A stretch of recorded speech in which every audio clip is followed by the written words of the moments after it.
Nous allons lire ce soir les premiers quelques versets de Romains 8. Il y a quelques semaines, on a lu des versets vers la fin, mais ce soir, on va lire les 4 premiers versets, mais on va se concentrer sur le premier verset. Grande déclaration du pardon, parce qu'on arrive à cette ligne, je crois, de la rémission des péchés, dans notre série sur des textes liés au symbole des apôtres. Mais avant de lire la parole, nous voulons prier, donc prions. Merci notre Père pour ce texte merveilleux qui nous proclame ton pardon, la justification que nous avons en Jésus-Christ.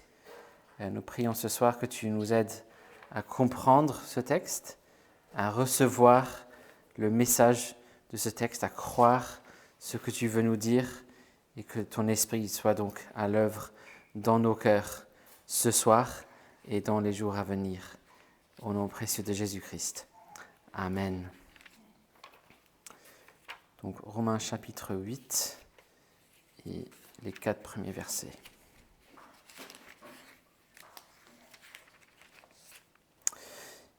Il n'y a donc maintenant aucune condamnation pour ceux qui sont en Christ Jésus. En effet, la loi de l'Esprit de vie en Christ Jésus t'a libéré de la loi du péché et de la mort. Car, chose impossible à la loi, parce que la chair la rendait sans force, Dieu, en envoyant à cause du péché son propre Fils dans une chair semblable à celle du péché, a condamné le péché dans la chair. Et cela pour que la justice prescrite par la loi soit accomplie en nous, qui marchons non selon la chair, mais selon l'esprit. L'herbe sèche et la fleur se fanent, mais la parole de notre Dieu demeure éternellement. Dans les symboles de l'Église, nous confessons plusieurs choses auxquelles le monde répondrait en disant que c'est impossible, que ça n'a aucun sens, que c'est même ridicule. Juste pour citer quelques-unes, on a le fait que Dieu soit créateur de toutes choses, que ce Dieu unique soit 3 personnes, que Jésus soit né d'une vierge, qu'il soit ressuscité, monté au ciel, etc. Plusieurs choses qui paraissent peu plausibles ou crédibles aux yeux du monde. Cependant, nous arrivons ce soir à l'élément qui est probablement le plus difficile à croire pour des chrétiens. Parmi des vrais croyants en Jésus-Christ, on a peut-être pris du temps à saisir et à croire les doctrines de la Trinité, l'incarnation, la résurrection, etc. Peut-être encore un peu plus de temps à saisir la souveraineté de Dieu, etc. Mais on y arrive. Non pas parce qu'on a tout compris, mais on accepte que certaines vérités nous dépassent et nous acceptons ce que le Seigneur a révélé sur ces points dans sa parole. Mais quand il est question de la rémission des péchés, le pardon des péchés, ça peut être une lutte constante pour un grand nombre de chrétiens de croire cette doctrine. Et c'est important de noter qu'il n'est pas question tout simplement de l'idée générale, hypothétique, du pardon des péchés. Le cardinal Bellarmin, l'une des figures principales de la contre-réforme, lui, il aurait sûrement confessé qu'il croyait à la rémission des péchés. Et pourtant, il a aussi dit que l'erreur principale des réformateurs était que les fidèles pouvaient avoir l'assurance du salut, qu'ils pouvaient savoir que leurs péchés à eux étaient pardonnés. Mais lorsque nous disons que nous croyons la rémission des péchés, nous disons que nous croyons une véritable rémission qui sert à quelque chose, une rémission concrète, la rémission de mes péchés, la rémission de nos péchés, la rémission des péchés de mes frères et sœurs en Christ. C'est en effet dans le contexte de cette lutte contre le péché, la puissance et la présence continuelle du péché dans la vie du croyant que Paul écrit ces mots que nous lisons dans Romains 8. Paul vient de discuter cette lutte contre le péché à la fin du chapitre 7 et il est arrivé à la conclusion, verset 24 du chapitre 7. « Malheureux que je suis, qui me délivrera de ce corps de mort? Mais grâce soit rendue à Dieu par Jésus-Christ notre Seigneur. Et c'est dans ce contexte-là qu'il nous donne ce mot essentiel d'assurance et de réconfort pour nous tous dans cette lutte constante. Il y a une chose essentielle à saisir pour ceux qui sont dans cette lutte, c'est-à-dire nous tous. Et la chose essentielle, c'est « Il n'y a donc maintenant aucune condamnation pour ceux qui sont en Christ Jésus ». Voici comment Jean Calvin explique ce texte. Je cite, « Après avoir parlé du combat que les fidèles ont continuellement contre leur chair, il revient à la consolation qui leur est fort nécessaire, de laquelle il avait fait mention auparavant, à savoir que même s'ils sont toujours assiégés par le péché, ils sont toutefois déjà hors de la puissance de la mort et délivrés de toute malédiction. » Fin de citation. Dans les quelques minutes que nous avons donc, regardons les trois éléments principaux de ce texte. Trois éléments principaux. Le premier élément que nous regardons, c'est tout simplement le mot « maintenant ». Un petit mot qui serait facile à louper, mais un mot important, surtout dans les écrits de Paul. On l'a vu un peu dans la série dans Colossiens. Maintenant, c'est-à-dire quelque chose a enfin été accompli. Quelque chose a enfin été rendu possible. Quelque chose a changé. Et cette chose accomplie, c'est tout ce qu'il a décrit dans les chapitres précédents, mais il donne aussi un résumé dans les versets 3 et 4. Dieu, en envoyant, à cause du péché, son propre Fils dans une chair semblable à celle du péché, a condamné le péché dans la chair. C'est-à-dire qu'il a condamné notre péché dans la chair de Jésus, notre représentant. Et cela pour que la justice prescrite par la loi soit accomplie en nous qui marchons non selon la chair, mais selon l'Esprit. Dieu a fait cette chose, tout est accompli maintenant. Ce qui veut dire aussi que nous reconnaissons que le péché mérite quand même la condamnation. Ce n'est pas « il n'y a aucune condamnation et il n'y en a jamais eu ». Dieu tolère tout et ne condamne personne. Ce n'est pas le cas. Ce n'est pas du tout le message ici. Il y a un maintenant, il y a un tournant, un changement. Même si certains éléments du monde et même certaines personnes et certaines églises qui se disent chrétiennes aimeraient annoncer un tel message, qu'il n'y a jamais de condamnation, et présenter un Dieu qui ne juge jamais comme étant préférable à la vision biblique des choses, cela veut dire finalement qu'il s'agirait d'un Dieu qui se moque complètement des injustices que vous auriez souffertes.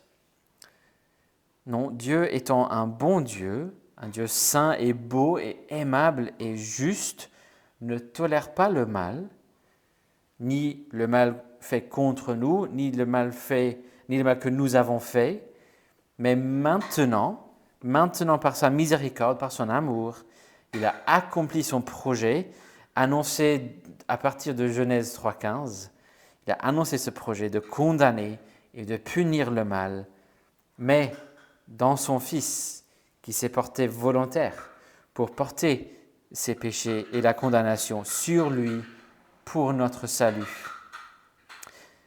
Donc, le mot « maintenant », c'est très important ici. Et donc, le deuxième élément, maintenant, il n'y a aucune condamnation. Voici comment le théologien écossais du XXe siècle, John Murray, explique cette phrase dans son commentaire magistral sur Romains. C'était un homme très précis, fastidieux, d'une façon très très utile. Mais voici ce qu'il dit. La condamnation est l'opposé de la justification. Et la justification implique l'absence de la condamnation. Puisque la justification, le thème de cet épître, est la justification complète et irréversible des impies, elle entraîne aussi l'annulation de toute condamnation. Voici l'idée du premier verset. Tout l'emphase est sur le négatif. Fin de citation. Autrement dit, si je peux paraphraser John Murray, aucune condamnation veut dire aucune condamnation. Lorsque Jésus-Christ a bu la coupe de la colère de Dieu, la condamnation de Dieu pour nos péchés, il a bu même la lie. Il a bu la dernière goutte. Il ne reste plus rien. Et donc, chers chrétiens, découragés, fatigués par le combat, honteux du souvenir de tes péchés, assiégés par les accusations du malin, y compris des accusations vraies, abattus par des tentations, des nouvelles comme les récurrentes, il n'y a maintenant aucune condamnation. Nous croyons donc la rémission des péchés. Troisième élément, il n'y a maintenant aucune condamnation pour ceux qui sont en Christ Jésus. Comment puis-je recevoir cette bénédiction, ce privilège de la justification, la non-condamnation de mes péchés? Est-ce en annulant mes œuvres mauvaises par des œuvres bonnes? Non. Est-ce par le simple fait d'avoir reçu des sacrements? Non. Est-ce en priant un certain nombre de Notre Père et un certain nombre de Je vous salue Marie? Non. Non, le salut est toujours par l'union avec Christ, par la foi que l'Esprit Saint produit en nous. C'est par l'union avec Christ, par la foi que l'Esprit Saint produit en nous. L'Esprit produit la foi, et donc par la foi, je saisis, j'embrasse Jésus-Christ seul, et par cette union alliantielle, spirituelle, mystique, je reçois aussi tous les bienfaits acquis par Christ. La justification, l'adoption, la sanctification et tous les autres bienfaits qui vont avec. Au début du 3e livre de l'Institution chrétienne, Jean Calvin écrit cette phrase si essentielle pour comprendre le message de la Bible. Je cite, « Pendant que nous sommes hors de Christ et séparés de lui, tout ce qu'il a fait ou souffert pour le salut du genre humain nous est inutile et de nulle importance. » Fin de citation. Donc tant que nous affirmons ce que dit la Bible, que ce que dit la Bible est vrai, que tout ce qu'il dit sur ce que Jésus a fait et souffert, mais sans rien faire avec, sans embrasser Jésus-Christ par la foi pour être unis à lui, sans profiter de l'offre que nous fait la parole de Dieu, ça ne sert à rien. Tant que je dis, je crois à la rémission des péchés, mais sans recevoir Jésus-Christ, sans être uni à lui, je ne pourrai jamais dire, je crois à la rémission de mes péchés. Peut-être pour dire ce que dit Calvin dans l'autre sens, pour aller avec ce que dit Paul ici, pendant que nous sommes en Christ par la foi et unis à lui, tout ce qu'il a fait et souffert pour le salut du genre humain nous est entièrement utile et de toute importance. Si donc vous êtes en Christ par la foi, si vous avez tout misé sur lui, malgré le fait que vous luttez encore contre le péché, ce qui serait le cas pour toujours, malgré le fait que vous avez du mal à le croire, malgré le fait que vous êtes très conscient de vos péchés, il n'y a maintenant aucune condamnation pour vous. Inversement, si vous n'êtes pas en Christ Jésus, si vous croyez pouvoir vivre par autre chose, que ce soit un autre principe, une autre personne, une autre religion, d'autres pratiques, si vous n'êtes pas en Jésus-Christ, je dois vous avertir qu'il reste encore de la condamnation pour vous. Non pas que ceux qui sont unis à Jésus soient meilleurs que vous, ça se trouve qu'ils sont même pires que vous, mais c'est tout simplement que leur condamnation a déjà été réglée en Jésus-Christ. Mais ce maintenant et les possibilités qui vont avec est encore valide. Et je ne peux pas vous dire combien de temps ça va durer encore. Quand on meurt, c'est trop tard. Quand Jésus revient, c'est trop tard. Et je ne saurais vous dire les dates de ces deux événements-là. Mais maintenant, tant que vous pouvez, maintenant embrasser ce merveilleux don qu'est Jésus-Christ avec tous ses bienfaits, y compris la justification, l'absence totale, l'annulation totale de votre condamnation. Venez dire avec son Église dans le monde entier, je crois la rémission des péchés, dans l'assurance qu'il s'agit bel et bien de vos péchés aussi, pour votre salut, pour votre joie et la gloire éternelle de notre Dieu. Amen. Prions.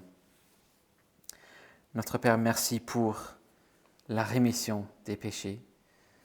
Nous ne la méritons pas du tout, et tu le sais beaucoup mieux que nous, combien nous ne le méritons pas.